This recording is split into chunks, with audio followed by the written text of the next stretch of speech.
Hey, my wonderful, wonderful people, a pleasant afternoon to you. I'm going to share something with you, and then get into the real story that I want to talk about, or the real information that I want to give. I remember years ago when I was doing my first degree, and I don't know if people remember, people in my generation, yes. Yeah, I mean, I talk like my old and so forth, but we're all getting up there. But people in my generation, I remember there was a time when the stigma that and stereotype that surrounded people with HIV, AIDS was horrendous. It was horrific. Like at one point when I was much younger, I figured that down to the very saliva people could have caught it. You were afraid to be around. You never knew people who had it. Really, maybe you did, and because of the stigma that surrounded it, people were afraid to share that they had the illness, or the disease, I should say. And it was so frightening. You think hearing about cancer is frightening. I remember when the HIV AIDS was prevalent, and it was so frightening. We would see ads on the television, on the local television, like it was going out of style. Or, they would show it, And I don't remember what I had to do. And I was told I had to do some sort of a medical or something I had to do. And we had to do like an HIV AIDS test. Now, I was not sexually active. And I said to myself, let me tell you, remember, I had to do it on the Friday. Let me tell you, people, the emotional trauma that I went through for the weekend was not long enough. It was too long. My apology. I was tormented mentally and psychologically. Every turn on the TV's ads I saw about AIDS. Lord, my mind went left. It went south, it went north, it went east, it went west. You start to see what was not there. The fear magnified and put things that were not there to be there. And I said, oh my God. And it wasn't the time when you could have, as you do the HIV AIDS test, you'd get the results. Like I think you have something where you can get it minutes afterwards or half an hour. I don't know how it is now. But you had to wait until the Monday to get the information. Lord of mercy. My God. And I mean, it was just horrendous. And I remember the Monday. And when the doctor is coming to me, my heart literally came to my mouth. I said, okay, Lord, make I hear the worst thing. Even though I wasn't active sexually. The doctor said, you're okay. You're okay. You're okay.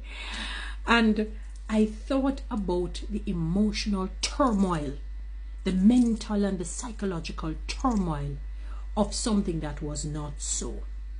And I'm bringing this information to you to let you know, women, when you know that a child or children, they do not belong to a man,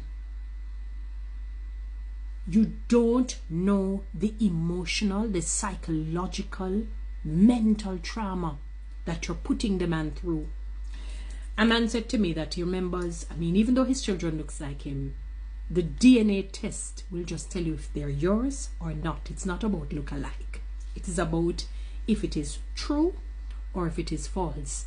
And he said he remember when he had to file for his children, and you have to do the whole medical, because he says you get an envelope, that on that envelope, whatever names you see on it, that those are your children, and those are the ones who have gotten through.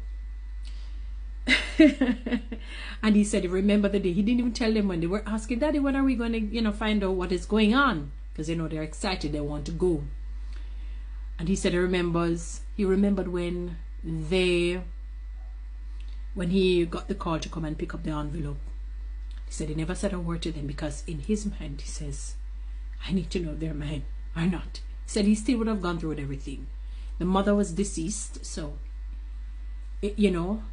and he remembers just going into his vehicle, getting the information, And all he could do, he didn't even look for his name to see whatever. He just needed to see if his children's names were there. And they were there, thank God. And he was telling of a man who is in his 70s, 4 children, for many years. And I guess he was filing for his children in his 70s or so on, because it's always when they're doing it. Most times it is when they're doing, not always, the filing for children. They find out.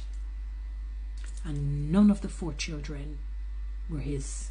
It is devastating because he's in his 70s. Yes, he probably can impregnate somebody, but which general man in their 70s wants to get somebody pregnant? One other man, 2 men were sharing. These are masculine men, and when you hear them really getting emotional and talking about the subject, them say, Toni-Ann, it is horrible, it is terrible, it's like it destroys a man. One guy was sharing that his brother had to do it, and the brother was fretting. He had to carry his brother because the brother didn't want to go and pick up the results. He said, no, you're going to do it, you're going to carry your children, you're going to do what you need to do. He was there as a support, and thank God in that case the brother was his. Somebody told me of a case, a man filing for 5 of his children, and when the results came, none of the children were on the list. None of them were his. None of the 5 were his. None of the 5 were his. One man said, across the embassy, you have the North Side Plaza, one man came and he fainted. Women, it devastates the man. I had to research it. The emotional impact. Many men feel betrayed, especially if they were misled. Grief and loss. There may be a sense of mourning for the imagined biological connection when you think it is your child and it's not. You can't undo it because the child can no longer be his biologically. There's something about when there is a biological connection, not just an emotional connection. The anger and the resentment that will arise. So a lot of men never get over it. Never get over it, and they end up sometimes never forgiving that woman, even if by some chance they stay with the woman. I wanted to understand woman, the identity crisis or crises that they face. It challenges a man's sense of fatherhood to say is something wrong with me. Their masculinity, am I not a man? Or purpose within a family. So I really am there's no biological connection. I'm just a farce.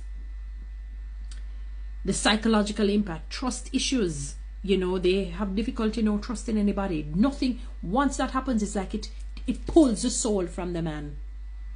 It pulls the soul from the man.